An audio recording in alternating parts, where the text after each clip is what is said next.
Good morning, happy Tuesday. Everybody's favorite committee is about to begin. So I call the meeting of the Capital Investment Committee today, Tuesday, February 25th, to order. And Representative Carroll, you've been studying those minutes. I am wondering if you might have a motion to approve those minutes from Thursday, February 20th. Madam Chair, I'm just May, so so moved. Perfect, thank you, Representative Carroll. Do we have any discussion? Okay, all those in favor, say aye. Aye. All opposed? Motion prevails, minutes are approved, fantastic. And there is a quorum present, everybody's favorite thing to hear. And we are gonna hear some more governor bonding requests from state agencies, but you guys, we have a fun day on the deck for us. Look at those cute little animals. We're gonna hear from the Minnesota Zoo and a visit from the zoo animals as well, as we're gonna also do the Met Council and the Minnesota Historical Society. So we're gonna start with the zoo. And if you want to state your name for the record and go ahead and start your presentation. I'm Alexandria Tassa, Judy Armstrong, and here we have some of our ambassador animals at the zoo, so I hope you're all right. We're going to walk around because that's what these animals do. Their job is to meet visitors and guests at the zoo and also throughout the state, up close like this, so no worries, nobody's going to jump.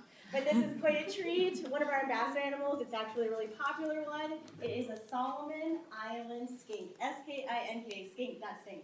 And they're called the rainforest lizard, and this is a really fun animal for us that we get to bring out. We also have it in our shows at the zoo too, so that our guests can see animals that you might not necessarily see right here in our own backyard, but still have a great impact in nature. And so one of the jobs for this animal is agreeing to nature's recycler. And so our mission, connecting people, animals, and the natural world to save wildlife. Well, here you go. Here's an important one, even all the way in the Solomon Islands. Yeah, we can tie it right back home here to Minnesota because we have nature's recycler as well. It might not be a skink like this, but it could be any of our kind of creepy crawlies that we have here, as well as our decomposers. Now, this cool lizard is considered a large skink. We have skinks in Minnesota, and our skinks are probably about this long. So this is considered a giant skink for its size. And the cool thing about this one is it's made for living in the trees. So check out that really cool tail that you notice. It is a grasping prehensile tail. So it's like a seatbelt for climbing in trees. And then this little fella has a lot of long toes and some really sharp claws made for living in the trees. And if he's sticking out his tongue at you, he's saying, "Good morning. Hello. How are you smelling today?" Remember when I stick my tongue out at you guys? Yeah. It's good morning. Yeah, they say hello. Okay, is this food? Is it habitat? Or something else? And to you guys, since this is an ambassador animal and your job is to meet guests and be comfortable, you're just part of the habitat. You just smell a little bit different than the zoo. Now, the fun thing about the Solomon Island skink is they're all green in color. Just like a cologram tab. Think back to old school days, right, with coloring. And so you'll find some in our collection that we have, that we take care of, have been really dark green, like our shirts that you see here. Some have been like a gray green. This one's a fun kind of yellowish green. It helps them to camouflage with where they live. So a really fun ambassador animal. This is just one of the types of lizards that we bring out, whether it be at a school or a hospital, assisted living, or right here at the zoo when people are coming to visit us as their guests. You can see it at shows or demos at the zoo. We have lots of mammals, and reptiles, birds, and all those little creepy crawly invertebrates too. Which, you know what? All have a place at the zoo for us. I know he's getting that bird on today. So Judy has another guest to share with you. Maybe some of you don't like the cool critters. So she'll warm it up for you. Yeah, warm and fuzzy. Thanks, Alex. So here we have our South American chinchilla, and I just have to stand here so you can take a picture of it. You were noticing those little whiskers moving around quite a bit, so smelling and sensing, big giant ears to help them hear, and then of course these two animals are some of our animal ambassadors, so animals that come out and visit the public, and school kids, visitors to the zoo, when we travel with our outreach program. There's some of the animals that go so that we can tell our story. And then all those learners are experiencing something a little bit different. So they might be someone that hears things, they might be somebody that see something, and occasionally we do get a little bit closer, and they get up the close up so you can get a little more experience. And a chinchilla doesn't ever take a bath. So they only take a bath in sand. They have such dense fur that they can't get wet because they wouldn't be able to fluff and dry up. So They live in the wild. they live in the Andes Mountains in Peru, South America. And they aren't a species that there's a lot of. They're protected and they're not very, sorry. Okay. There's a lot of conservation programs going on to help them in the water. Want to say anything else? No, maybe questions? Yeah, sure. Any questions? I know there's gotta be a couple because they're pretty cool. What are their names?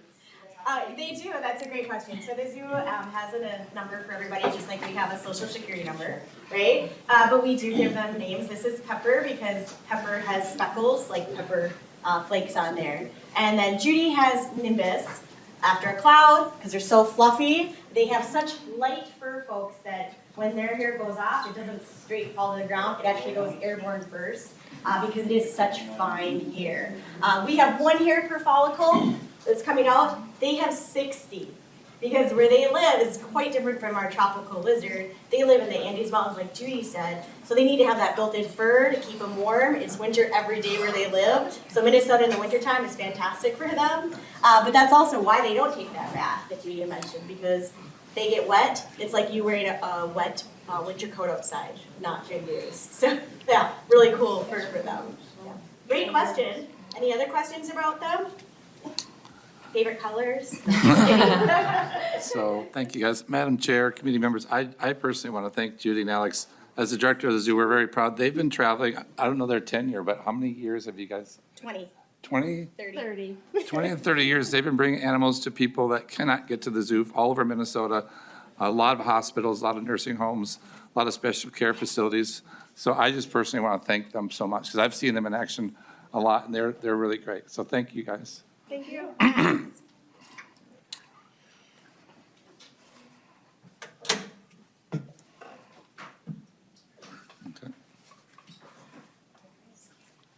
Well, that was fun. Members, I could almost take that chinchilla home. And I'm not really one for reptiles, but he is a little cutie, isn't he? Let's see here. We're gonna start with Director Frawley and Dr., is it Rivas? Dr. Rivas, yes. Fantastic. And we're going to hear about the need for the hospital at the Minnesota Zoo. Yes, thank you, Madam Chair and committee members. John Frawley, Director of the Minnesota Zoo. With me today, Dr. Rivas, head of our vet programs. We're going to tag team on this presentation, a little bit back and forth. I'll start the presentation with a little bit of, first we'll cover a little Zoo 101. We are going to cover our bonding request, the challenges of our current hospital we have at the zoo. We do have a little bit of a glimpse of the new hospital center that we're hoping to build. And then obviously we want to talk a little bit about asset preservation needs around the zoo, which are great. So a little bit to remind you of the zoo, we are a state agency, public-private partnership. We are a very unique state agency in the fact that we only get 37%, this last funding, we've got 37% of our general funds from the state. 63% we need to raise ourselves like any Main Street business. So we have to roll up our sleeves and have a good business plan as well as receiving some state funds. We're the 5th largest zoo in the country. Most zoos are at less than 30 acres. We are a huge zoo. We have a 24/7 campus, 365 days a year. So we are like operating a hospital itself or a small city. We are Minnesota's top gated attraction. Last year we hit 1.5 million visitors. So we are a major destination. As a state agency, we're very proud that we reached those types of numbers. It's the highest attendance in the history of the zoo. So we're very proud of that. We also serve over 120,000 people free. A lot of people don't know that we are a free zoo to those who need us to be free. If somebody qualifies for general assistance, you come to the zoo for free any day you want. We are large, biggest environmental educator in the state, reaching over 83,000 students, over 1,000 schools. We are the largest, and host the largest zoo camp in the nation. So we are really strong on education. And all that said, people still call us a new zoo, but we are the campus itself is 50 years old, and as you know, is aging all at the same time. So our request is for a new animal hospital building. $17,675,000 is the request. Our asset preservation request is $3,810,000 with our total there in front of you. So I'm going to pass it on to Dr. Rivas to tell you a little bit about the hospital, and then I'll come back in. Thank you, Director Frawley.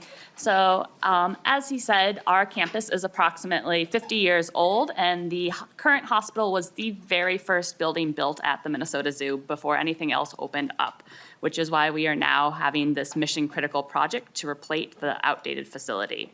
It was first built in 1975, and it lacks the essential infrastructure to meet USDA and other regulatory standards in the veterinary industry, which poses significant risk to both animals and humans. As you can see here, the facility is not equipped to handle the approximately 5,000 animals at the zoo of great diversity of species, putting humans and animals in difficult working environments that are not ergonomic or safe. Our current hospital is deteriorating, particularly the animal holding spaces, which makes it impossible to properly house the diverse array of animals that call the Minnesota Zoo home. You can see on the left here some of our external holding areas that are no longer safe to hold animals and are in a condition that does not make sense to repair, would have to be replaced entirely to make them suitable for housing animals going forward. Additionally, our outdated surgical and treatment spaces for animals to perform procedures in are too small and also lack proper ventilation, posing risks to both humans and animals. You can see these surgical and treatment spaces here on this slide. We have struggled with a high rate of surgical infections due to the improper ventilation and just general challenges with working with animals in the space. That's a mountain lion on a folding table because we don't have room for a proper large animal surgical table in this area. One of the biggest challenges that inspired this project is the lack of outdoor garage or lack of indoor loading dock. The veterinary team is unable to keep our hospital vans ambulance ready with the necessary equipment and medications for rapid animal care because the vehicles are stored outside, so our medical supplies would be exposed to the extremes of the Minnesota climate, and that is not sustainable for their longevity. This is also a very difficult workspace for our staff. If you can imagine, every animal that comes to the hospital has to come in through this space up and over this loading dock, regardless of the weather, regardless of the time of day. So think about loading tigers, brown bears in and out over this dock. It's not a great work environment. And then you're also working out there in the weather conditions. We've actually had a staff veterinarian sustain a concussion out here when she went to grab an oxygen tank out of a van and slipped on the ice and hit her head on the concrete. Okay, so we have obviously proposing a new hospital and wellness center for the Minnesota Zoo. The new facility has four main components to it. One is we want a world-class facility here in Minnesota. And so that's our primary, is that we can service those 5,000 animals Dr. Rivas talked about in a modern way. We also want this facility to be a teaching hospital that serves the entire state, and actually it serves the country, which she'll talk a little bit about. We want this to also address human health as well as animal health. And this new facility is designed to have partnerships and serve all of Minnesota. So the hospital itself is a $30 million project. We have received, and thank you, we've received previous state funding for the design, and we are in the middle of the design stages. We have our state request, but what I'm really excited about for the committee to know that we've been working on this project but for almost 5 years, and thank you for all the tours that everybody's taken. During this time, we have been raising money privately, and we've continued to work on raising money privately, and right now, we've just passed the $9 million mark of raising $9 million privately for this project. We always try to do that as much as we can. Our donors are a little bit fatigued, but they've really stepped up to make this hospital come to fruition. So we're glad to report that. Any other funds remaining, the foundation hopefully can cover those as well as with the request itself. I'm going to pass it back to Dr. Rivas. So we want to share a little bit about what we're hoping to achieve with this new facility, both for the Minnesota Zoo as well as for our statewide partnerships with other animal and wildlife agencies. So the key thing is to create a safer, more ergonomic workspace to work with wildlife and zoo animal species and provide them the proper medical care that they need at current industry standards. This also provides additional diagnostic options like a new CT scanner equipped to handle the wide variety of patients from corals to dairy cattle that we care for at the Minnesota Zoo. It provides a new, larger surgical suite, as well as that proper large animal operating table, so we're no longer having dangerous carnivores on a folding table when we're caring for them at the zoo. Of course, we are also looking forward to providing a new indoor ambulance bay that helps keep our vehicles at a more consistent temperature so we can store our medical supplies that we need at a moment's notice in them.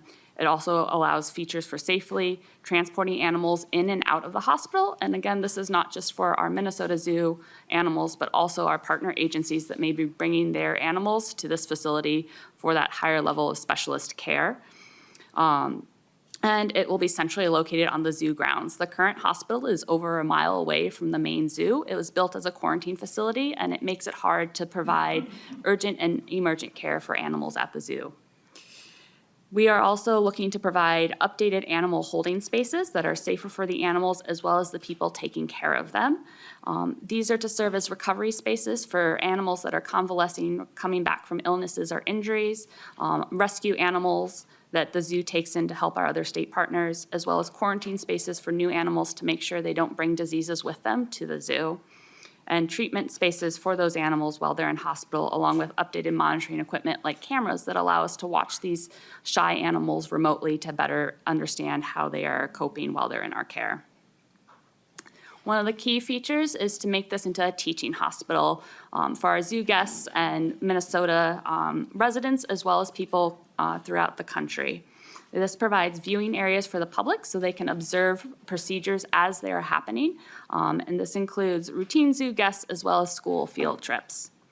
We're also looking to create more conference spaces for teaching and learning opportunities for veterinarian conferences and workshops, as well as veterinary student internships and externships, and opportunities to collaborate better for research and preventative health work on these species and advancing treatment of zoological and wildlife species. One really unique part of this hospital, something I learned, is that we need to build vet hospitals with human health. A few years ago, researching this project, I learned that the career of being a veterinarian or a vet tech is one of the highest mental illness levels of any career. In fact, the suicide rate in veterinarians is 4 or 5% higher than most occupations. And a lot of it comes back into the workspace and the work facilities. So we are designing this building with well-building standards. We want to set kind of a tone for the country of how to do these types of buildings the right way for not just the animals, but for the people. The other unique design feature that we have is we don't need a lot of exotic hospitals like this in Minnesota. We need one good one. But the fact is we need this one to help everybody in the state of Minnesota. So we are working around the state, and we have a lot of partnerships already. I have 2 or 3 more coming online right now, working with the Minnesota Vet Association to really make sure that this hospital can serve all of Minnesota. So yes, it's at the Minnesota Zoo and serving the zoo, but we are going to have multiple partnerships and access for everybody around the state. And the expertise that we have. We're seeing a lot of exotics around Minnesota, and we get phone calls every day from vets all over the state for help. So this will help every vet in your hometown will be able to come here for workshops, help with their animals that they're seeing in their counties. The other part we would like to touch on is the general veterinary crisis in Minnesota, as well as the country as a whole. Livestock producers in general, but as well as small and equine veterinarians are facing a shortage of qualified veterinarians to fulfill the needs as they continue to expand. According to the USDA, the shortage of rural veterinarians reached an all-time high in 2023, with 500 counties across 46 states classified as having a critical need for large animal vets, 7 of which were located here in Minnesota. And although the rural veterinary field is perhaps greatest pressed by this, it's felt throughout the veterinary profession, particularly in our post-pandemic age. Our goal with having this as a teaching hospital is to continue to inspire and help recruit the next generation of veterinarians, veterinary technicians, animal care professionals. A lot of folks come to the industry thinking they want to work with these exotic, really different species, and it's not necessarily the career path everyone is going to take, but it is a gateway to bring them in, help them learn about the opportunities, develop their passions, and then find their niche in the field. Madam Chair, committee members, we also would like to just bring up that the Minnesota Zoo, like we said, it's a 50-year-old zoo, 50-year-old campus, and we do have 3.8 million requests for a lot of the deferred maintenance throughout the zoo. This obviously, heat plants, boilers, bridges, decking, a lot of things you're seeing throughout Minnesota. The zoo has some of those same challenges. With that, Madam Chair, committee members, I would stand for questions. Thank you. Representative Ryer? Thank you, Madam Chair. Thank you so much for presenting today and for bringing the friends to see us. I've toured the veterinary hospital twice now on bonding tours and have been watching it become more and more in need. I've also been impressed by watching the people who are there training and working and the quality of people and the dedication. I do have a couple of questions about the funding. I know that last year or last cycle, it was the governor's top priority, and I see that you differ now from the governor's recommendation. Could you speak to that a little bit? Yep. Madam Chair, Mr. Frawley? committee members, it's my understanding the governor's rec really focused on asset preservation instead of a capital project such as this one. I think it was the same situation last year, but we were able to work and get this in front of both committees and move forward with the same situation as it was last year. But I think that's, the way the governor approached it with his request, right? Representative Ryer? Thank you, Madam Speaker. About the asset preservation, the handout says that lists the priority needs, and it's a $3.81 million ask. How much of these needs, how far does that go, and do you have specific priorities within that? And what would you want to do with those funds specifically? Thank you. Mr. Frawley? Madam Chair, committee members, our list of asset preservation is a long list. I think that's probably true with pretty much all state facilities. We do have a prioritization list and a sequencing list, and that has to do with safety for humans and animals and priorities.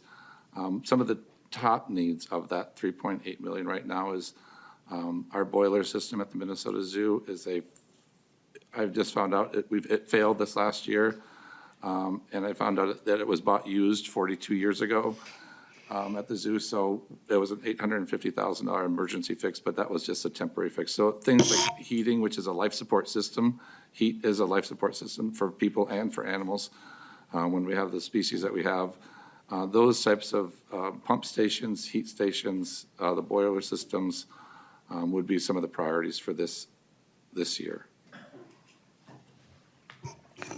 All right, next up, let's see, Representative Allen. Thank you, Madam Chair. My question for either one of the individuals on the panel, I was just kind of wondering, is there any money currently being supplied by any of your partner groups, like the Lake Superior Zoo or North American Bear Center, Great Lakes, University of Minnesota, anything like that? Mr. Frawley? Yep, Madam Chair, committee members, not at this time, no. Representative Allen? Thank you, Madam Chair. The other question I had is, could you help me understand a little bit more about the relationship you have with the University of Minnesota Vet School and some of the teaching components that they're working on, along with what you guys are proposing for your teaching components? Who would like to take that? Dr. Rivas? Yes, thank you, Madam Chair. I can take that. So we've worked with the University of Minnesota College of Veterinary Medicine in several capacities. I think some of the biggest places we've overlapped have been their anesthesia department. Obviously, to work with our animals, most of them are not going to let us come up and put a stethoscope on them, so anesthesia is a big part of their job. So we take on their anesthesia residents to help them get the required caseload in non-traditional species they need to credential as part of their residency. We also take on University of Minnesota veterinary students as part of their fourth-year clinical rotations to gain additional animal experience outside the traditional dog, cat, horse, cow, pig that you get in veterinary school. And we collaborate with them in a variety of research capacities. Last year, we received Merck Animal Foundation funding for a veterinary summer scholars project in collaboration with the University of Minnesota. We have a very close working relationship with the Minnesota Raptor Center, and we send our staff back and forth between the two facilities to collaborate on projects that cater to our own unique expertise, and have also worked with them with their various specialists, dentists, et cetera, which provides opportunities, one, for us to get the highest level of care for our animals from specialists in the field, but it also improves career satisfaction for their staff, for staff retention, as well as additional training opportunities for their students, interns, and residents. Representative Allen, you have a follow-up? Yes, thank you, Madam Chair, for entertaining me on this. I was just kind of wondering, are you guys still currently working with the University of Minnesota as far as shipping animals over there to get work or anything like that done? And when I was in college at the U of M, I did do a stint at the vet school there, and it was always interesting when we had one of the guests coming over from the Minnesota Zoo. So I was just kind of wondering about that. Thank you. Dr. Rivas? Thank you, Madam Chair. Yes, we do work with them on that. We do it on a case-by-case basis. I think one of the things to note is historically, the Minnesota Zoo did not have veterinarians that had trained specifically in zoo medicine. They kind of went the experiential route into the career and relied more heavily on the University of Minnesota. My current staff have all done some form of residency training and are board certified in zoo medicine. So now the expertise for caring for those animals is housed at the zoo versus externally.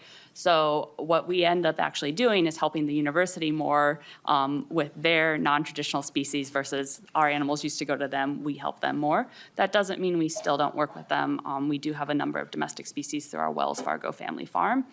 So my morning started today at 6:30 a.m. with one of our Clydesdale horses colicking, and the first stop for that, if we can't stabilize it, is the University of Minnesota. So it is, the relationship is perhaps different than what it might have been 10 years ago, but it's still a strong partnership, and we regularly speak with the dean of the vet school on how to continue to evolve with our changing needs. Is that good? All right, thanks, Representative Allen. Representative Zhang, enlighten us. Oh, goodness gracious. I got excited because you don't speak up very much. Let's see. Oh, Representative Scraba, of course, you'll fill in the void. That is my job. If nobody's figured that out on this committee. I have a purpose. First of all, I want to thank you for coming here and giving the tour. That was one of the most enlightening tours, seeing the hospital, imagining taking a wild or a tiger, an animal that's not humanized, to move it from its cage to surgery and not have it where it's caged the whole way. It's like you just bring it out in the open and que sera, sera. Something happens, it happens. If it wakes up, if the meds weren't right, whatever it is. And it's kind of like, this is safety, safety for the workers, safety for the public, safety for everyone. So very enlightening. And I appreciate you guys going around the state, looking at the different, we have two in Ely, the Bear Center and the Wolf Center, International Wolf Center. And to kind of ask your quick question, Representative Allen, a lot of these organizations aren't in a position to take donor money and give it to someone else. They expect it to stay with them, and it's kind of a dog-eat-dog world out there in this, and pun intended, by the way. So, you know, I appreciate you guys coming here, and I didn't have a question. I just fill in space. Thank you.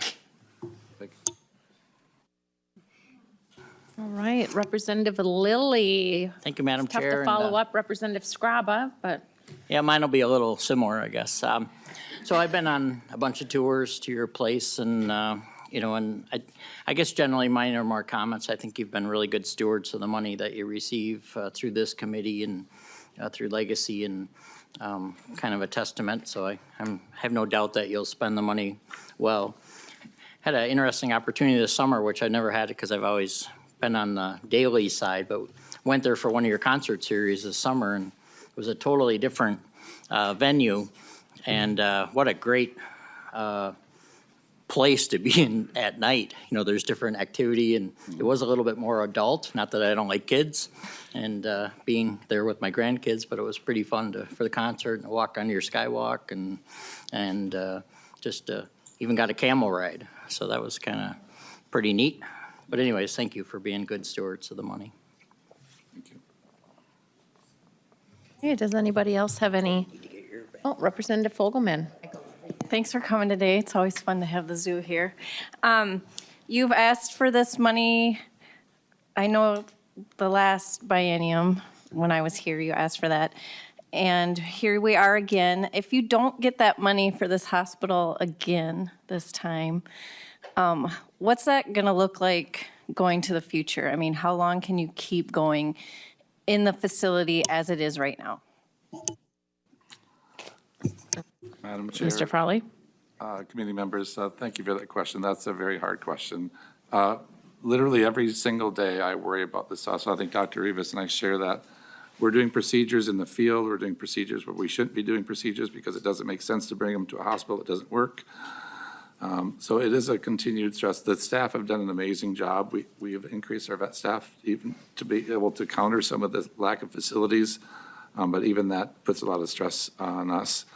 Like I said, when there was no bonding bill last year, we just continued to raise money privately, and we have, like I said, are really proud that we've raised over $9 million.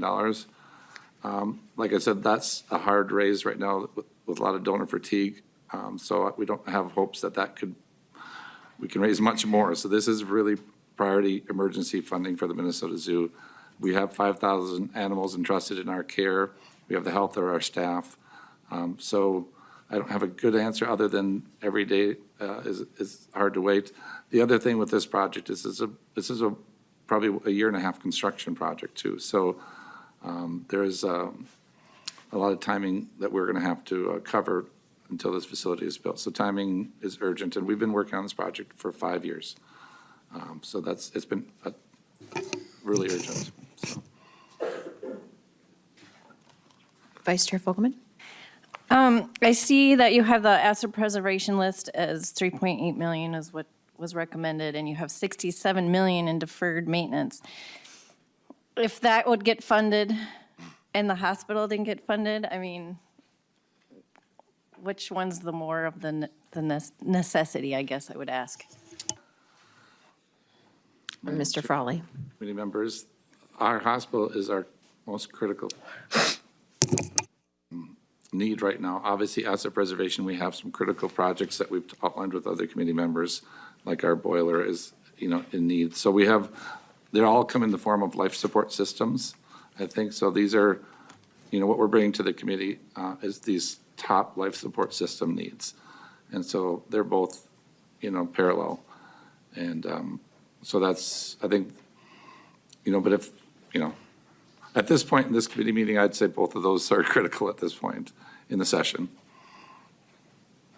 Thank you, Representative Fogelman. I do have a question, Mr. Frawley. So the treetop trail, try saying that many times, I will not say it more than twice, was privately funded, correct? Just out of curiosity, why that project was put ahead of the hospital, if the hospital is in dire straits and needing assistance? And because we're getting asked that, so. That's fine. Yep. Thank you. Committee Chair, Madam Chair, committee members, the Treetop Trail was driven by a private donor initially with a $10 million gift. And so that's, I think, what got that project jump-started. That was a donor choice. And then the state did match that donor, or those early funds with an $11 million of support.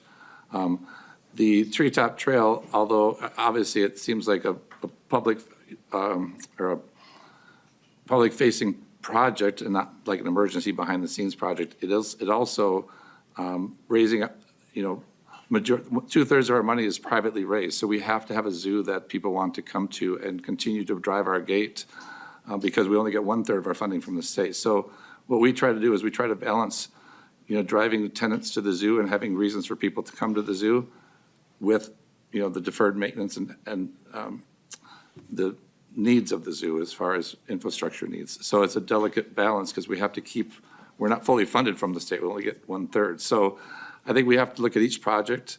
And that project was donor-driven at that time. This is in 2000, this goes back 9 years.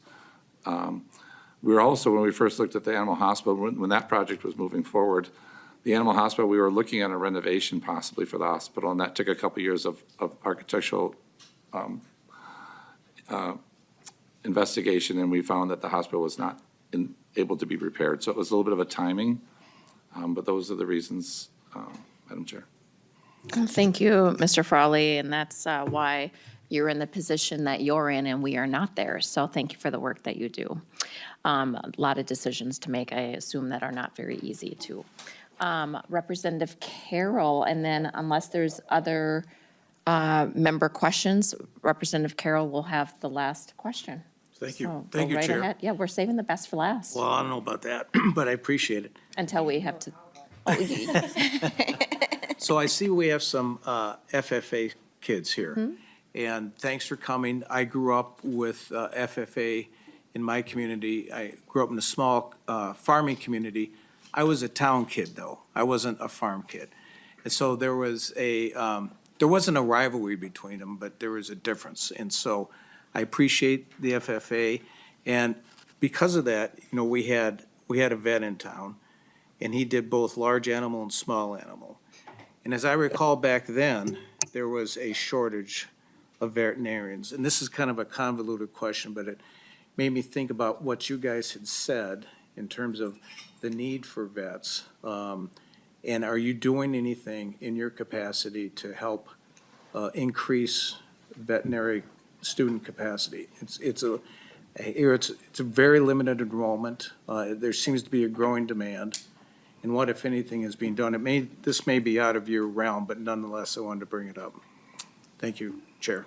Mr. Frawley or Dr. Rivas? Well, I'll go first and I'll pass on. Madam Chair, committee members, we are working closely with the Minnesota Vet Association, which represents, I believe, almost 1,400 vets around the entire state, and how they recruit, retain, inspire vets here in Minnesota, and how they provide resources. This project, like Dr. Rivas said, is a teaching hospital designed with those types of partnerships in mind so that we can give those groups like the Minnesota Vet Association tools to help offset their big job of recruiting, retaining, inspiring. The same thing goes with the University of Minnesota that we talked about earlier.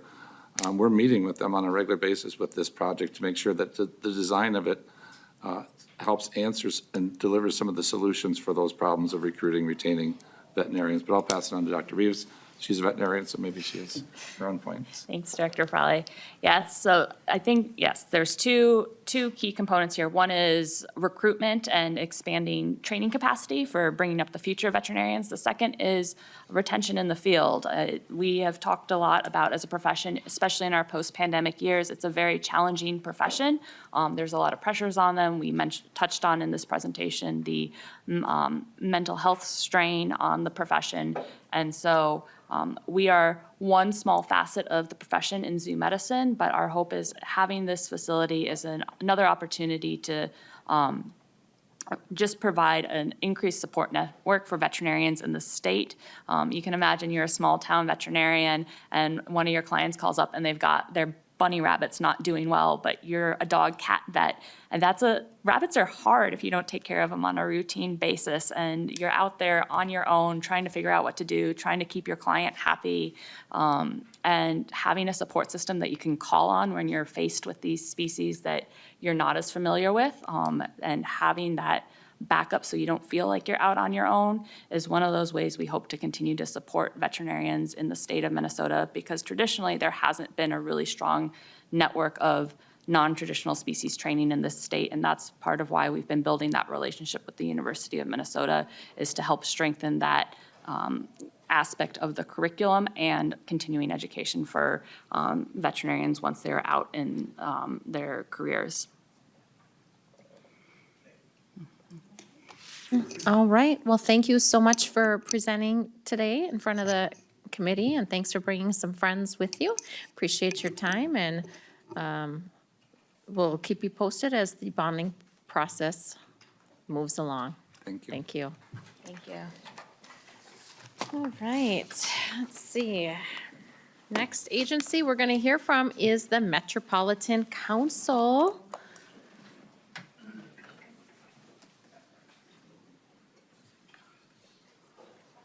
I'm sure this committee will have nothing to ask of the Met Council. Right, Commissioner Zelli? It's going to be the easiest, Commissioner, our Chair Zelli, it's going to be the easiest committee ever. We're just going to The easiest committee ever. not pick on you, not beat you up, nothing. Madam Chair, we actually had a pretty good, easy hearing yesterday in transportation, so Oh, you got a okay, lot, good. you got So some he's all warmed competition. up then. We had Fantastic. a wonderful meeting yesterday, and Okay, good. I'm thrilled to be here today. Thank you, Chair. Wonderful. I'm Charlie Zelli, Chair of the Met Council, and I answer to anything, so call me Commissioner, Chair is fine. I just saw the C and I just went along with it. So, all right. Chair Zelli, if you want to state your name for the record and proceed with your testimony. Thank you. Thank you. I am, as I said, Charlie Zelli, and I'm joined by Hannah Pomeyer, who has the expert on the PowerPoint. I have a theater background, and I was told never follow children or animals when you, and I'm sorry that I have no display of a small bus or anything, but we'll be able to describe the governor's recommendation for capital investment in Met Council in 3 areas.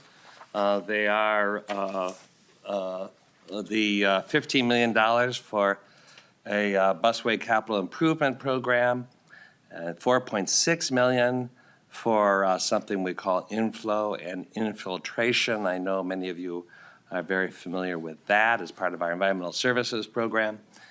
And then $2.3 million for regional parks and trails bonding program. And I'll just describe each one of those very briefly and be able to answer any questions.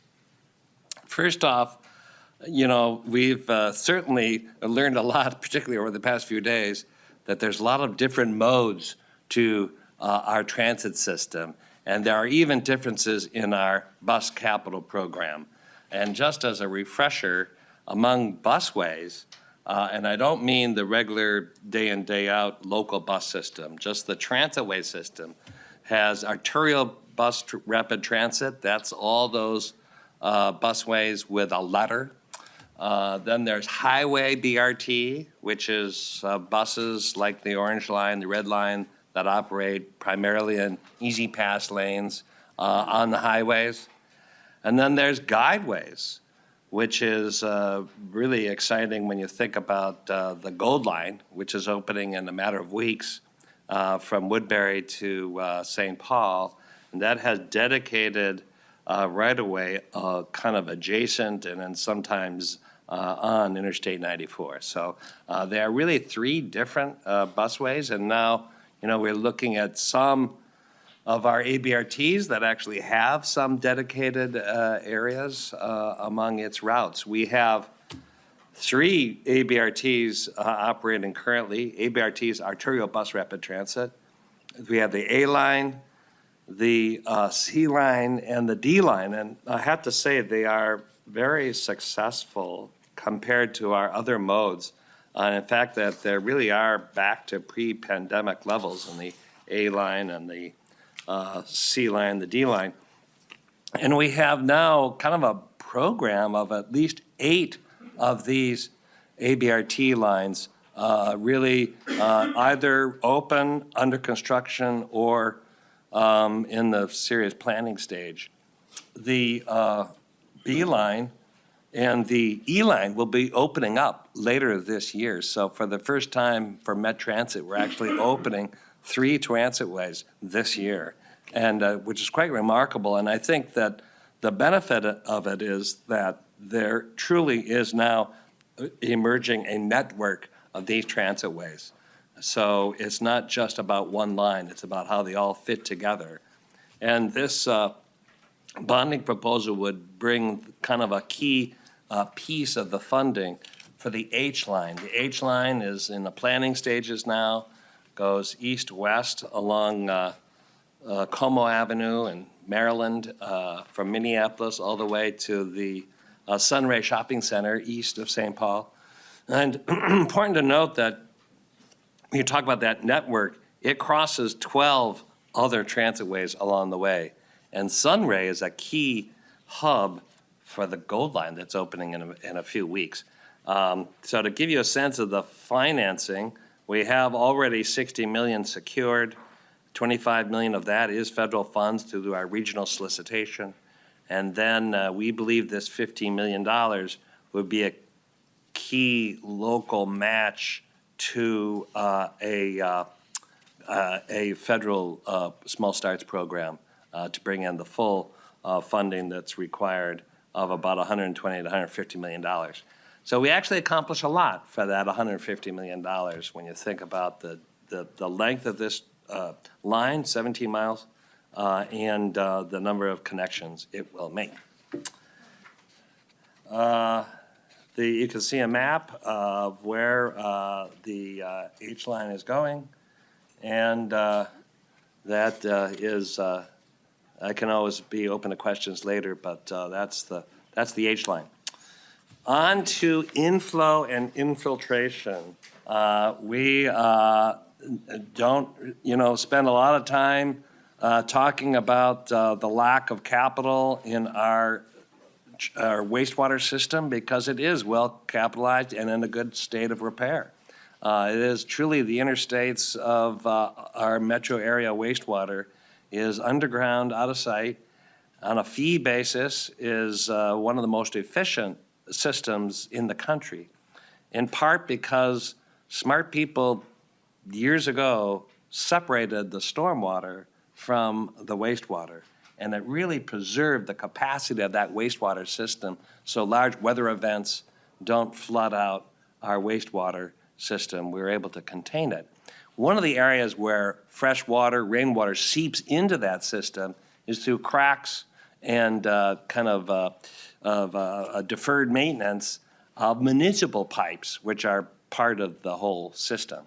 So this I&I program has been very effective in helping support local communities in doing the repairs and the kind of reconditioning of their pipes, which prevents that leakage, that inflow and infiltration that grabs the capacity of our wastewater system. So as we look at this program over the years, it has been very successful, and we have these grants, which we've greatly benefit from past bonding bills, where we've made steady progress. They're generally issued on a 50% match basis. And I think the cities and communities really appreciate the program for work that really needs to be done. With that, the breadth of many communities have already availed themselves of it. You can see this map, quite a few. There's a very systematic way of determining what is eligible, what is not. And I think that is something that seems to work well in terms of the science and the engineering behind what's fair and what's not in terms of how we allocate the funds. And with that, I'll just jump to our regional parks and trails bonding. Chair Zelli, we're just going to take a member question here from Representative Hansen before we move on to another topic. Thank you, Madam Chair and Commissioner Zelli. So inflow infiltration, I'm going to ask the question, and 4.6 million is better than the 1 or 2 that we had for 15 years. But if I remember correctly, with Representative Lee, we had some cost estimates that the total cost out there was over 100 million. So when we do a couple million each year, you know, rather than eating the cake or the cupcake, we're putting sprinkles on the cupcake because that money gets sprinkled around in 50K contributions and doesn't really solve the problem. And I believe former Chair Erdahl, a few years ago, when we didn't get a bonding bill in '22, was willing to go, you know, the amount of money we put in the PFA should be the equal amount of money going into I&I because of the amount of people that are resolved. So the question again is, what is the total cost to complete I&I? And what is the capacity of the contractors to get it done? Because the longer, if we do 4 million a year and it's 100 million, so none of us will be here, and the price will go up and be another 100 million just with inflation over the time it takes to do it. So we should just get it done. And if the volume of loss continues, then we get contamination as well. Well, Madam Chair Chair, Zelli, I see you have a phone a friend. I called a friend, I called the Lifeline, and Representative Hanson, I think you asked a really salient couple of questions. And one is, you know, it's a moving target as pipes erode, repairs are made. So what is the proper pace of annual, so it's in our lifetime? And then the second is, what is the industry capacity? And because those are such good questions, I did call a friend, so. Yes, yeah, thank Do you. you want to state your name for the record, please, and Yes, continue? for the record, my name is Kyle Colvin. I'm the manager of the Wastewater Planning and Community Programs Group in the Environmental Division of the Metropolitan Council. And Madam Chair and Councilmember Hanson, to answer your second question first, in 2023 legislative session, the council received, I think it was about a $12 million grants, which was offered to communities in 2024. There was a solicitation of projects, and those funds were fully encumbered. Through 2023, the amount of work that has been leveraged through the $25 million to date that came out of the state bonding fund is about a leverage of about a 6-to-1. So of that $25 million, there's been approximately or over $150 million of local work. So these funds are highly sought after. They're fully encumbered at each offering that we have. There is some local capacity constraints from municipalities to administer these projects. These are local, these are projects that are on the municipal collection system, the public system. But through the 23 program where there was an offering of 12 million, those communities still had the capacity to administer those construction projects locally. But there is some capacity limitations for communities to do that. There's also some capacity constraints in contractors, construction activities to do this kind of work. It's somewhat highly specialized. But again, through the 23 program, the communities were able to solicit bids, go through design, solicit bids, and put plans in place to do, you know, the $25 million worth of work. So again, some limitations on administering the program, but there's been continued interest from the local communities to apply for these grants. In terms of the total amount of the need, the first question, Chair Zelli is correct. It's somewhat of a moving target as infrastructure ages, it deteriorates, and that offers new opportunities for this groundwater to enter into the system. So it's somewhat of a moving target. Back in 2008, the council did a study that estimated that the work to mitigate, to remove the excess I&I out of the local collection systems was a little over $150 million in 2008 funds. There was also another fairly significant component on top of that that characterized or identified the source coming into the private property. the private collection systems, that portion of the pipe from the house to the street. What we're talking about here today, again, is just the grants for the public infrastructure. So there is continued need. We still see through systems response, the council owns and operates nearly 200 sanitary flow meters that measures flow as it exits each community and goes into the system.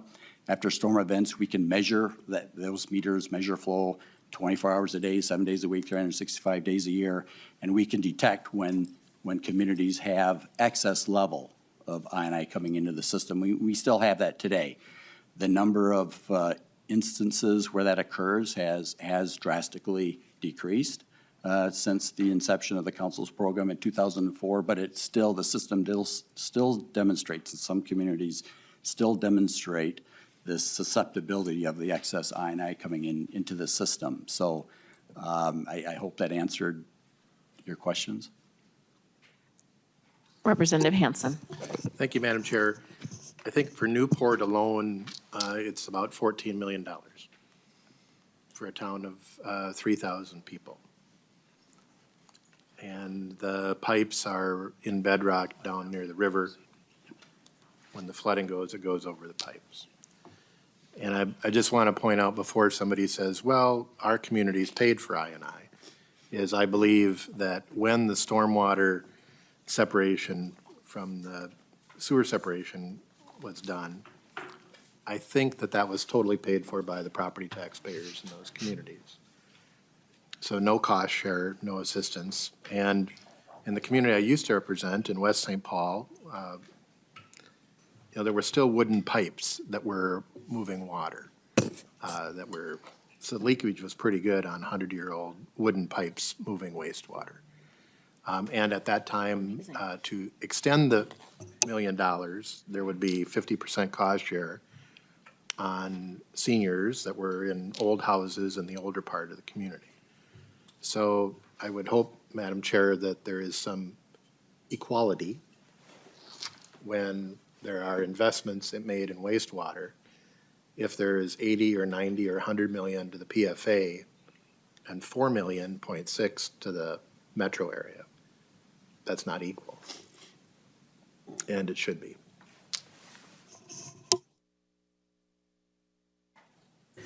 Well, that just didn't dampen the mood of this room. All right. Anybody want to add? No, those points are well taken. Okay. Thank you. Thank you, Representative Hansen. All right. I see Representative Koznick shaking his head yes. Did you have anything to add? Well, no, but if you don't want Representative Scrabble to talk, and you can call on me. I just appreciate the discussion, and I think it's worth some merit and further consideration. Okay, great. Thank you. You may proceed, Chair Zelli. Thank you, Madam Chair.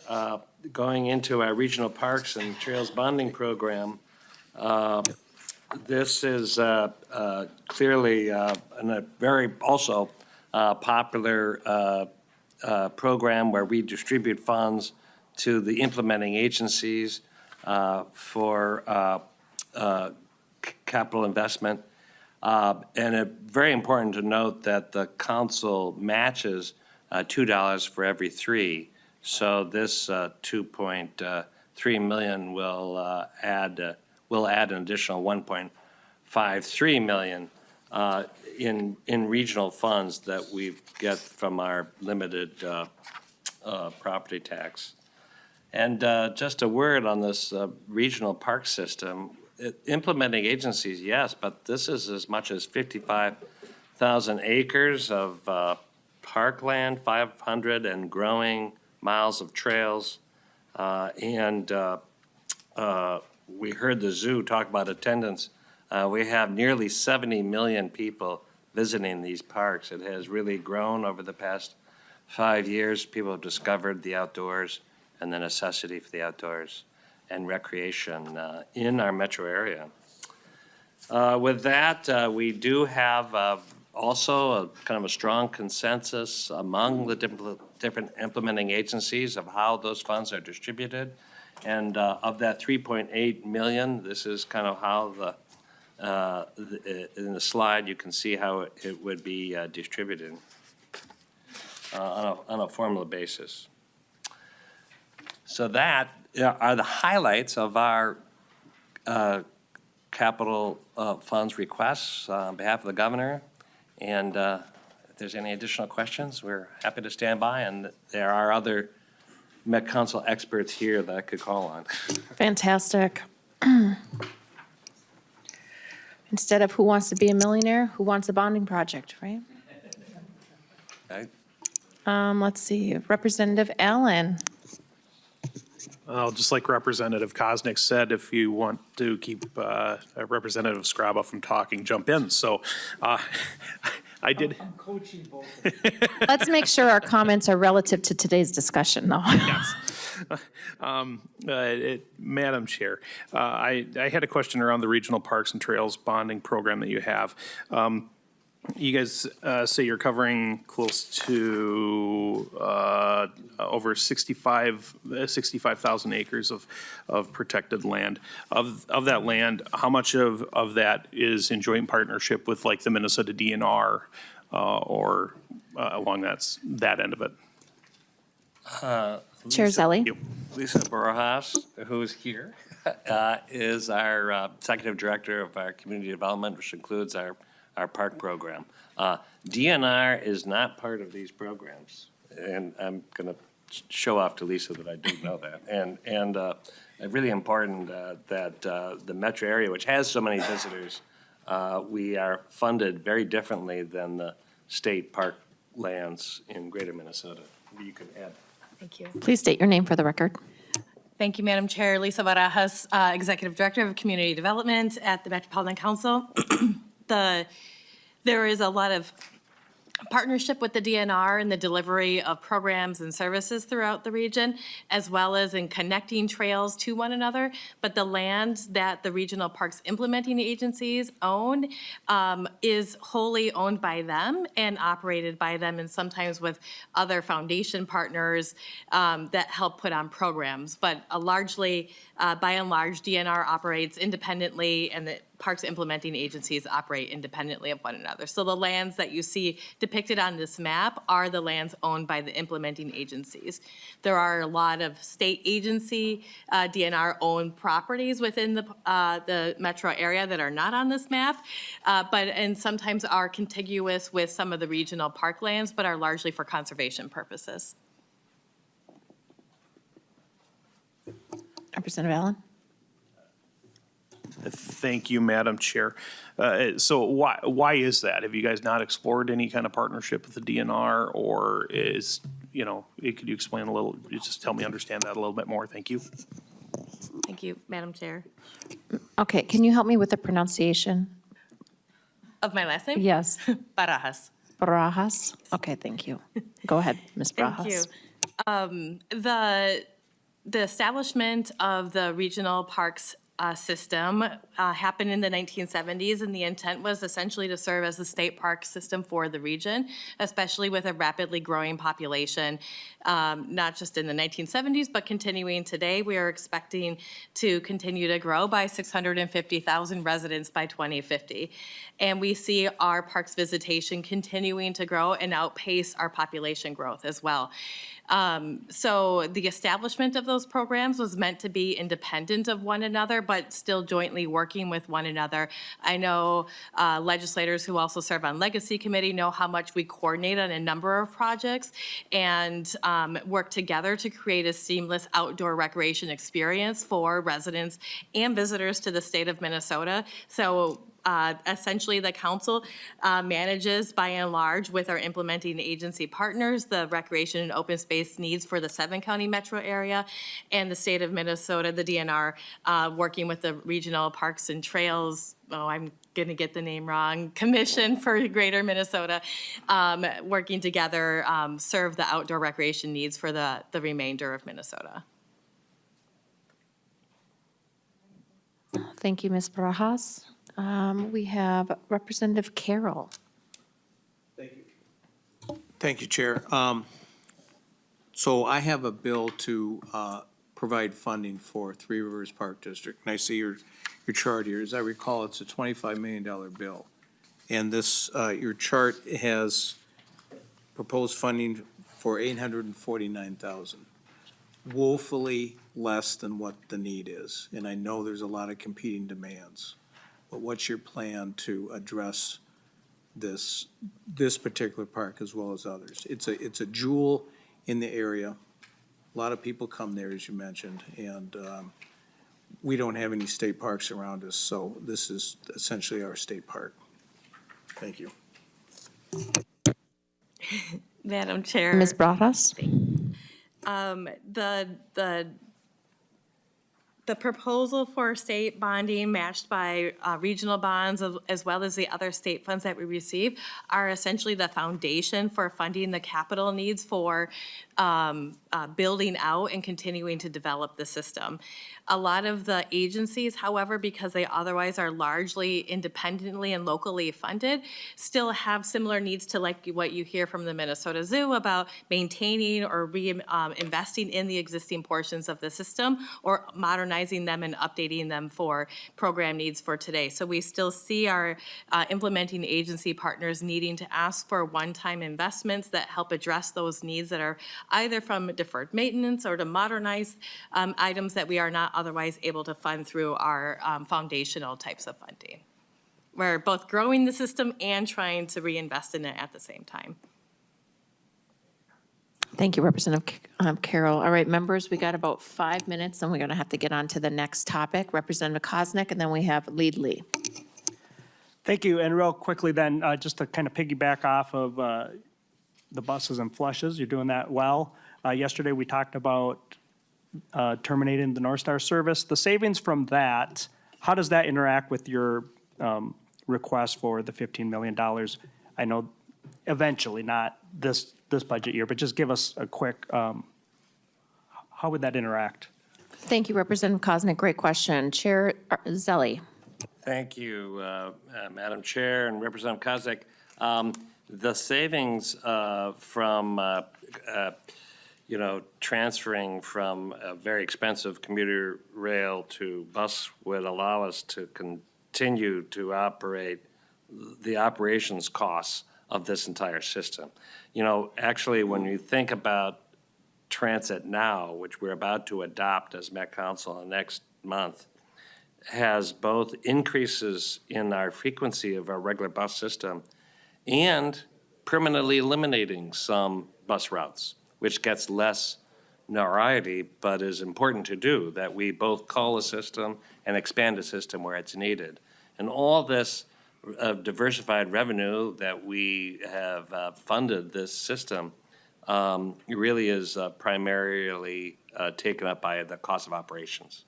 And we think about the structural deficit of those operations, which thankfully with a Metro-wide sales tax has helped us fund those deficits, but also cover the cost previously borne by the counties to fully fund rail operations. So the short answer is we could use every dollar to fund an expanding system of operations. As part of the kind of transit finance over the long term, we have always had local governments and then occasionally the state cover the local share of the initial capital costs, which is what this is on the H line. But clearly, our capacity to operate a system is dependent upon operating cash flow, and by taking the actions we anticipate doing with North Star, will help free up funds for that purpose. Having said that, curtailing North Star is going to come with a cost, and we're not sure what that cost is. That would need to be paid back. All right, thank you, Representative Koznick. Lee, and then we'll wrap up. Thank you, Madam Chair. And so, Lee, and then Representative Carroll. Really quick. Chair Zelli, since we're on the BRT route, so one of your maps shows the network of the arterial, but I want to focus in on the highway BRT. So there's the one on 694 and 94 down, and so I'm just curious, what is the work that you guys are doing in conjunction with MnDOT because of their corridors of commerce project that's gonna, transform Highway 252 and I-94. Is that part of the conversation now or not? Because I'm hearing a lot from my constituents that, we want a mode of transit there, but it seems like that's not the response, or, they're not getting traction with MnDOT. Chair Zelli. Madam Chair, Representative Lee, there's no question that the opportunity to expand bus rapid transit on highways or on areas not yet identified is something that we're looking at. There are various corridor studies, certainly Highway 55, anticipating Representative Carroll, which would turn into 169 going south, is something we're studying, as well as 252 going north and west. The I-94 corridor particularly, we have announced plans to extend the Gold Line from St. Paul to Minneapolis in 2027 with the 10-minute frequency that a transitway would have. And how that corridor shapes up, accommodating either the Gold Line extension or additional transit is something we're very much interested in and at the table as part of the planning group. So I think that we certainly work with MnDOT to accommodate transit in that corridor. What exactly it looks like in the long run will depend upon the Rethinking 94 process, but we know even in 2027 there'll be great benefit of having express routes. There is a 94 express now, but we would simply be enhancing that service and with more frequency. Lee. Thank you, Madam Chair. Thank you for that, Chair Zelli. I think we could continue to have this conversation offline. Just want to make sure that whatever the timeline is for the 94-252 conversion, that, this is part of that conversation, because we don't want to, go through that whole transformation of 94 and then come back, 10, 15 years down the line to add BRT. And so just switching gear a little bit to I-9 real quick. So I think one of the questions that I didn't really hear answer from Chair Hansen is more on, for this last cycle, how much of request was there that was not funded? And I think that also, just to the point around the justification that we don't have the capacity, I'm concerned. I think we heard this 2 years ago where the capacity question was brought up again. And so the question is, if we don't have the capacity here in the metro area to do this type of work, then what is the justification for us to put money into the larger statewide programs? Do we actually have capacity to do that amount of funding that we put into those bigger programs, knowing that we're struggling here in the metro area? Thank you, Madam Chair, and I did. Chair ask Zelli, you Kyle phoned to a friend again? Okay. come back and give you more specificity on that capacity and what is really being requested. Question. Yeah, Madam Chair, in regards to the request for the funds, I'd have to get back to the committee on what exactly that amount was, but my recollection was that there was about 3 times the amount of the request of what the available funding supported. Lee. Thank you, Madam Chair. Last follow-up. So just to the justification that I've been hearing from the Met Council, at least, for the last 2 cycles now, that we don't have the workers' capacity to do the type of work. And so how do we use that justification, if that's the issue here in the metro area, then how do we justify putting money into our larger statewide programs through the Public Facilities Authority and whatnot? Do they have the capacity to do the work in greater Minnesota if we're struggling here in the 7-county metro area? Go ahead. Yep, Madam Chair. Regarding the capacity to do work, the applicants, the communities who applied for the funds, applied for those funds based on the capacity of implementing those projects, but also these grants come with it a matching dollar fund as well, matching dollar requirement. So there's also a fiscal responsibility for communities to also kick in into those projects as well. So I can't speak specifically for, on a community's behalf on their ability to fund projects. All I can say is that all the funds to date that have been offered have been fully encumbered through the requests of our application process. All right, thank you, Leadley. Representative Carroll, and then we got to get to the Minnesota Historical Society. Thank you, Chair. I'll be real quick. So I haven't been around long enough to become a broken record, but I think I have become one with regard to Highway 55 BRT.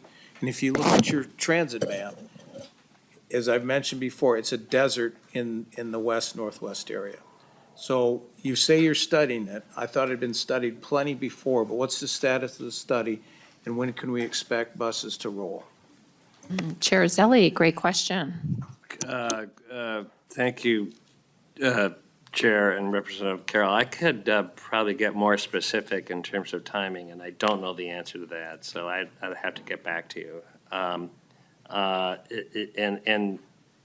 as you know, these ABRT systems are converting existing routes that had that are being really improved.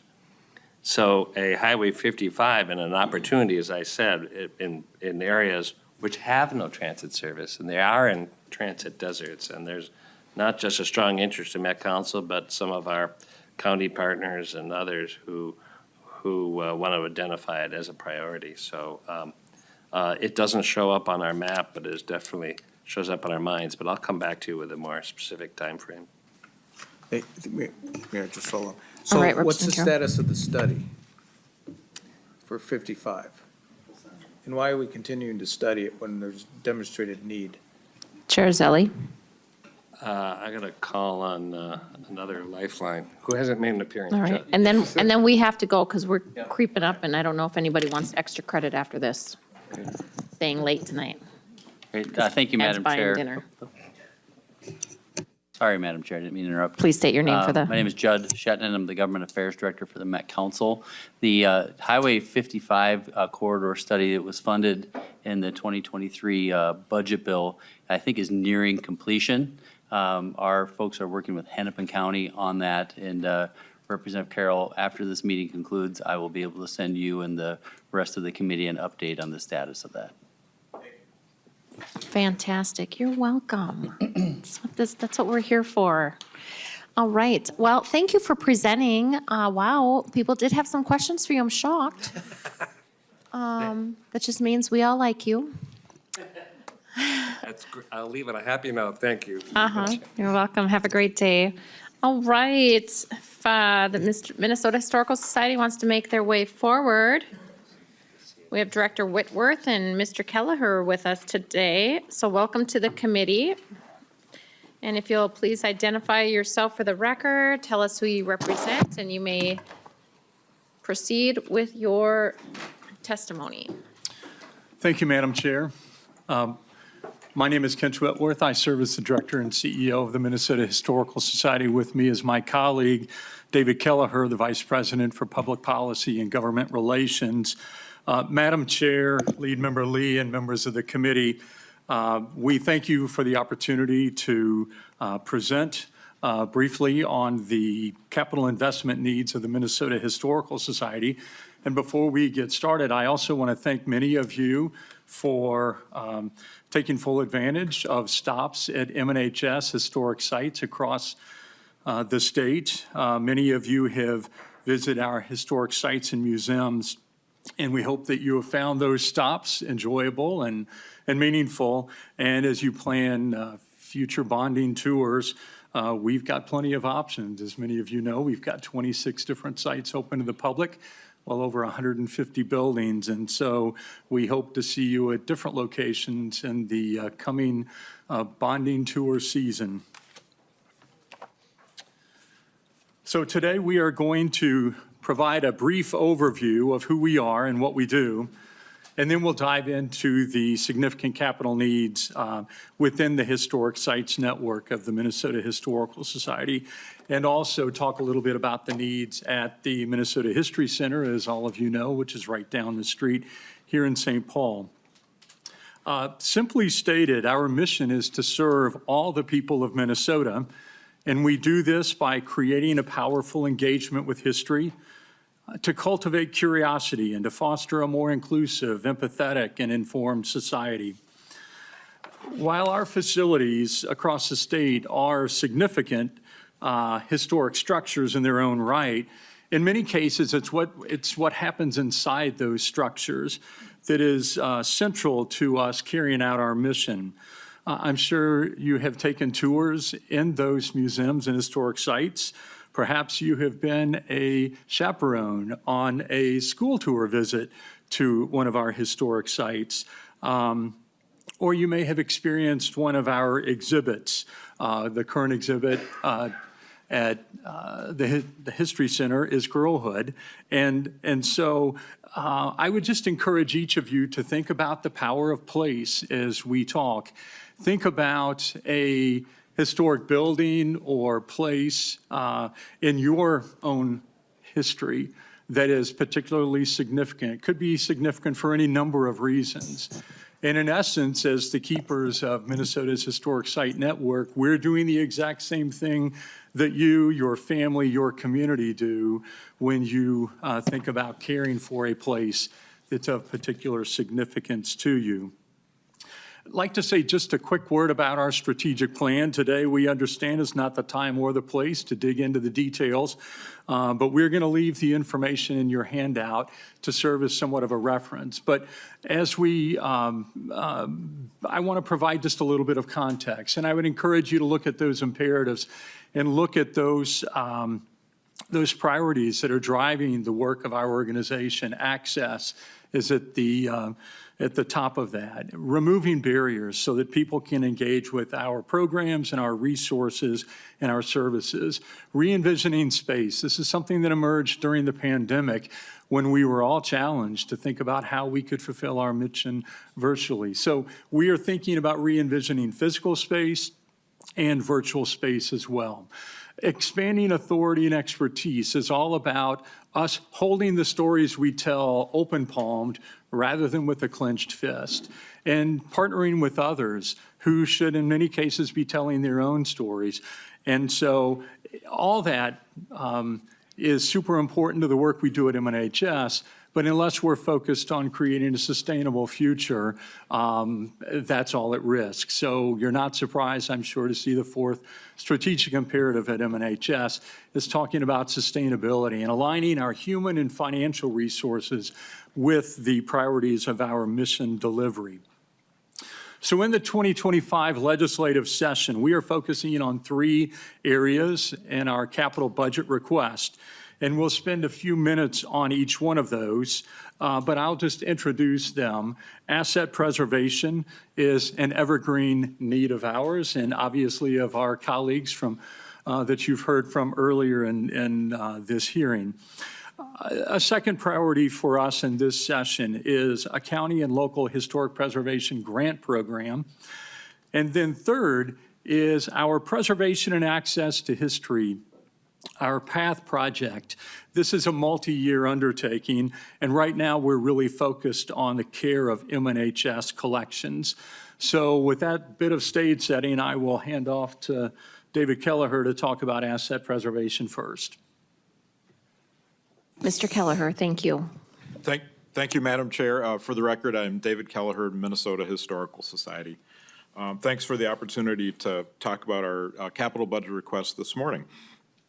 As Kent said, we have 3 requests this year. The first request is historic sites asset preservation. I believe you have in your folder this brochure, which will give you a look at the historic sites for which we are responsible across the state. We are responsible for 26 sites and a handful of others that are held for preservation. Those sites across the state hold 150 structures, half of which are over 100 years old. So those places, those historic structures take some specialized care, both on the design side and on the construction side when we go to do asset preservation projects. This Historic Sites Network is a state responsibility. It's named in state law in Chapter 138, and we welcome and appreciate the partnership that we have with the state of Minnesota. And as you heard from the zoo and have heard from others, we have a series, in addition to those historic buildings, we have a network of visitor centers at these sites that are approaching their end-of-life cycle. Some of these places were built in the 1970s, 1980s, and beyond, and those need work on roofs and other elements of their facilities.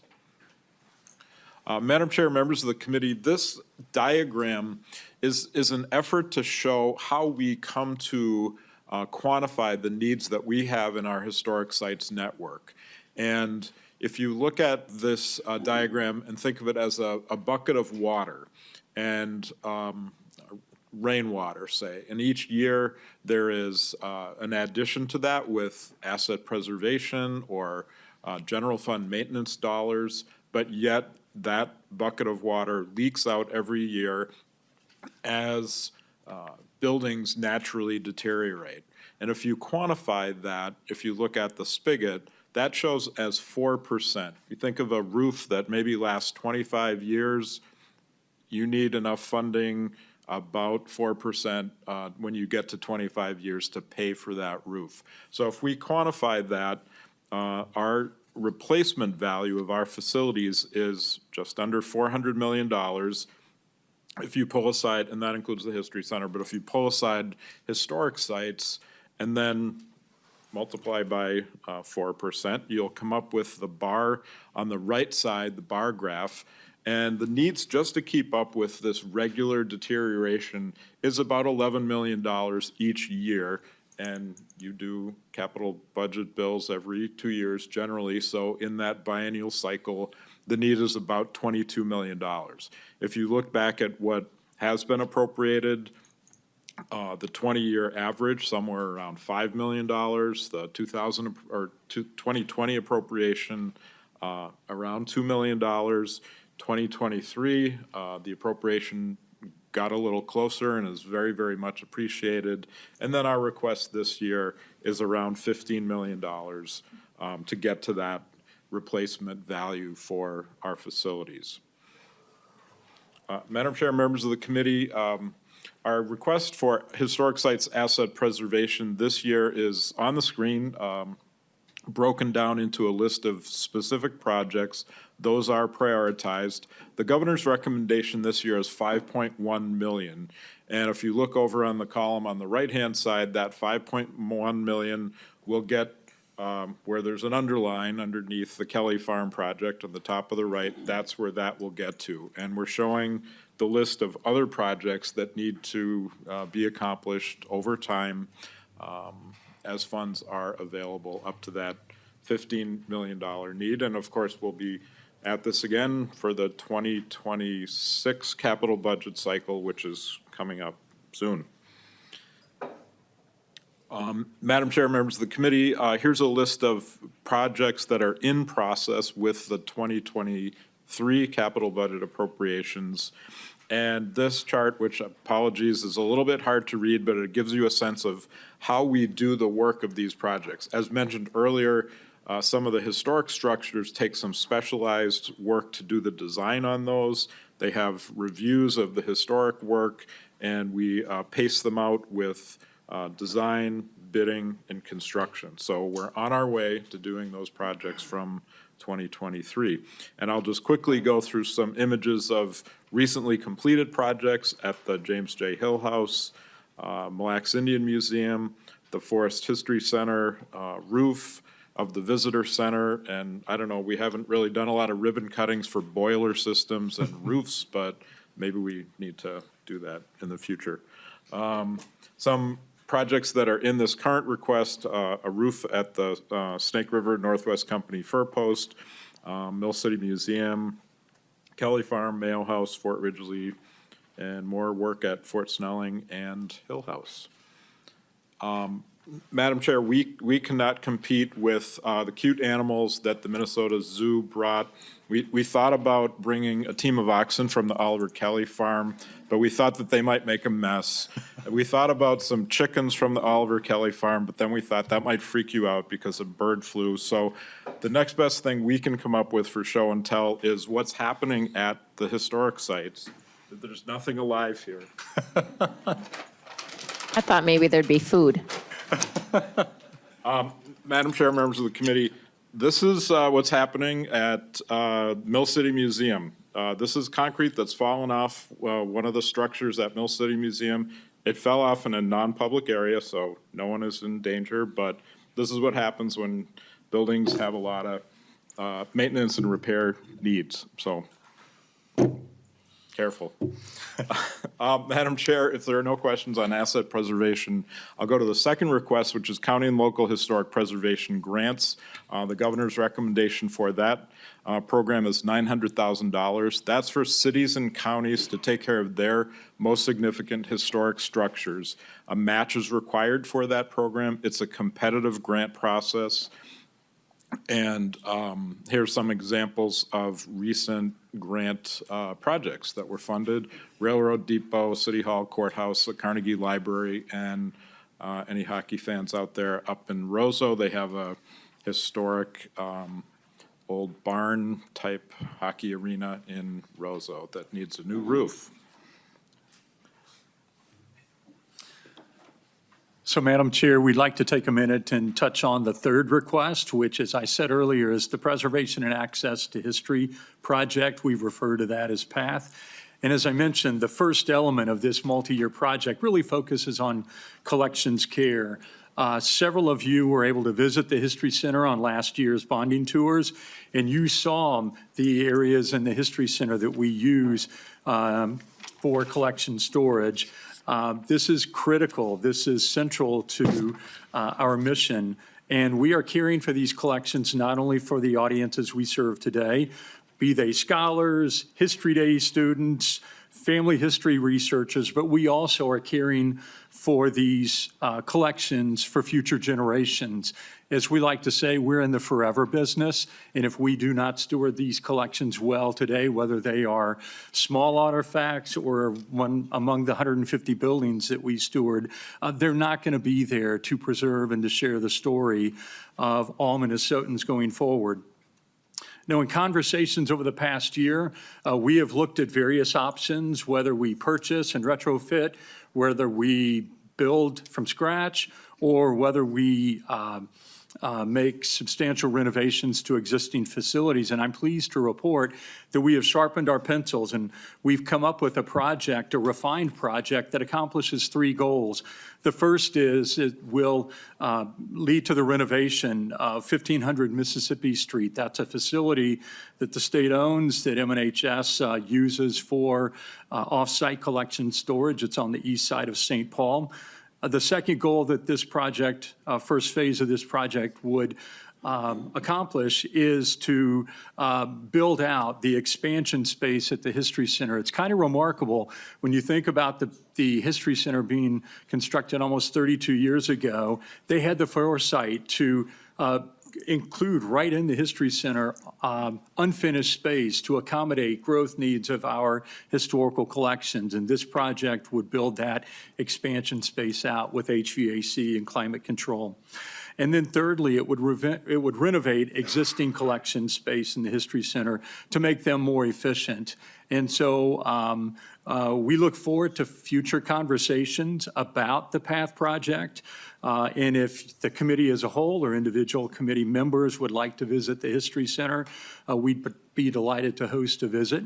And so with that, Madam Chair, we are finished with our presentation and happy to stand for questions. Representative Perez-Vega. Thank you, Madam Chair. I have a great love for the Minnesota Historical Society, especially the center that's in my district and this capital. And I was able to tour. I wasn't on the bonding committee last year, but I've been able to tour quite a few times growing up in the space. And I want to thank Phyllis Scott for her amazing work on it and us being able to bring in some funding for the center facility. I have a lot that I can talk about offline and also in regards to workforce at the Minnesota Historical Society when we talk about the diversity, the curriculums that are in the education program. I'm an education nerd, so I have to bring that up even in bonding. But in particularly with the facilities and the data, you know, you mentioned the Mississippi address. what other projects are you going to be including going towards the future that are more culturally engaged to reflect, I mean, this environment of what Minnesota is now. When I had a Capitol tour of the kindergartners from Riverview dual Spanish immersion in my district, they were so excited to come to this Capitol. And when they see the gold horses that I witnessed as a kid growing up, and when they came to the space, the staff did not reflect the dual the diversity of the schools in Minnesota. It was also very unfortunate, and I will say this on the record, because if I'm somebody that's caring and that cares about what happens in our state and our district, I would like that these facilities reflect all Minnesotans and also reflect the stories and talk about the sensibility.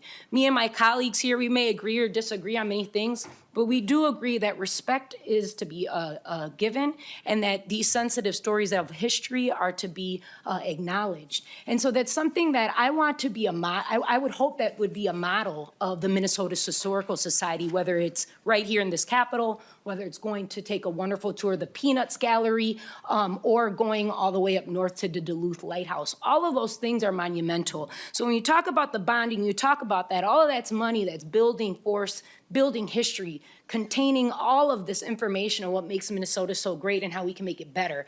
I just want to highlight that I would like to see more in these facilities that we are funding, a reflection of what Minnesota, all Minnesotans look like. Thank you. Okay, who would like to take that question statement?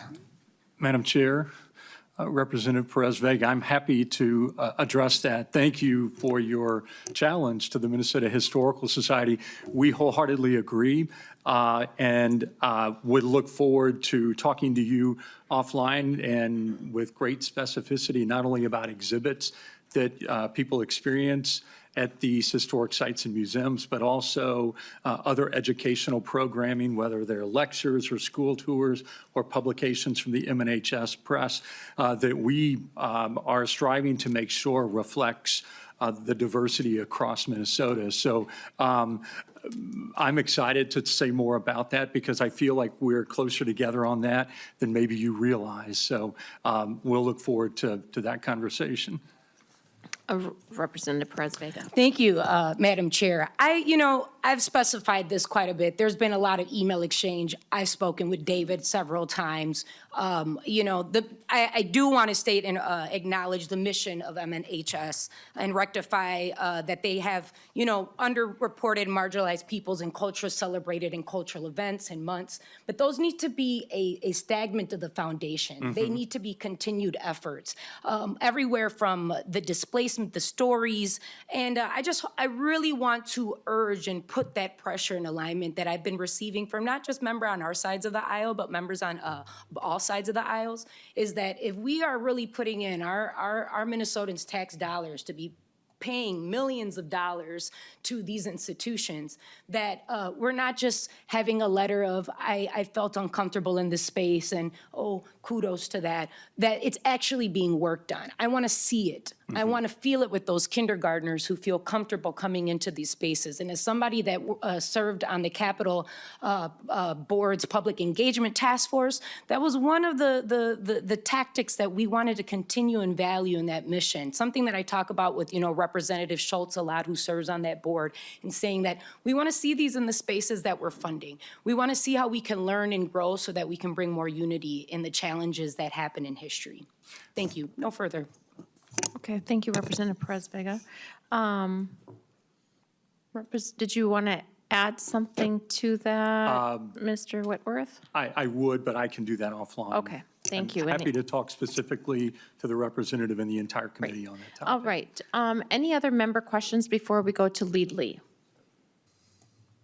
Okay, Representative Leadley, you have the final comment question. Thank you, Madam Chair. So hopefully I'll be quick. Just want to say first off, thank you for hosting us on all of our tours when we have been traveling over the last few years. Just quickly on the county and local historic preservation grants. And so this is an area that I'm just learning. I know that some of our county, local county, historical societies may not be publicly owned. And so I think that has been a barrier for them to potentially get funding through this programs and whatnot. And so what are other type of resources that you guys could offer for them in order for them to be able to, move on and work on their capital projects because of that whole public ownership issue? Thank you. Great question, Mr. Kelleher. And we've talked about my own local historical society in the past. You can go ahead. Madam Chair, Representative Lee, that's a great question. In addition to the historic sites that we operate, there are some 400 other local museums, which may be county historical societies or a city historical society or a topical historical society. Because this grant program typically is funded with general obligation bonds, as you observed, only publicly owned facilities, cities and counties typically are eligible for that pool of funds. So if there's a county historical society, for example, that is not owned by a city or county, one of the major opportunities for them is legacy funds. If they want to do a building preservation project, legacy history funds are available to nonprofits, tribes, cities, counties, and other educational institutions. So legacy is the primary vehicle for history organizations outside of this bond-funded grant program. And Madam Chair, Representative Lee, I would also add that if the county and local grant program were to be funded with general fund dollars at some point in the future, that would make that available for historic structures, and that's limited to historic structures. That would be available to non-public entities, have to follow a lot of the same requirements, but would be available if the language were written that way. Okay, all right, well, thank you. That you. concludes today's exciting hearing. Thank you for being a part of the day.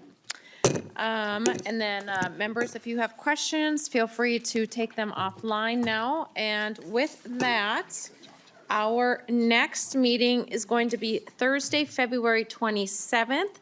And you definitely are going to want to attend this committee hearing, members, because Representative Hansen and I will be pre-gaming our birthday, which is on March 1st, okay? So we're getting the party started early, and we want to celebrate with you.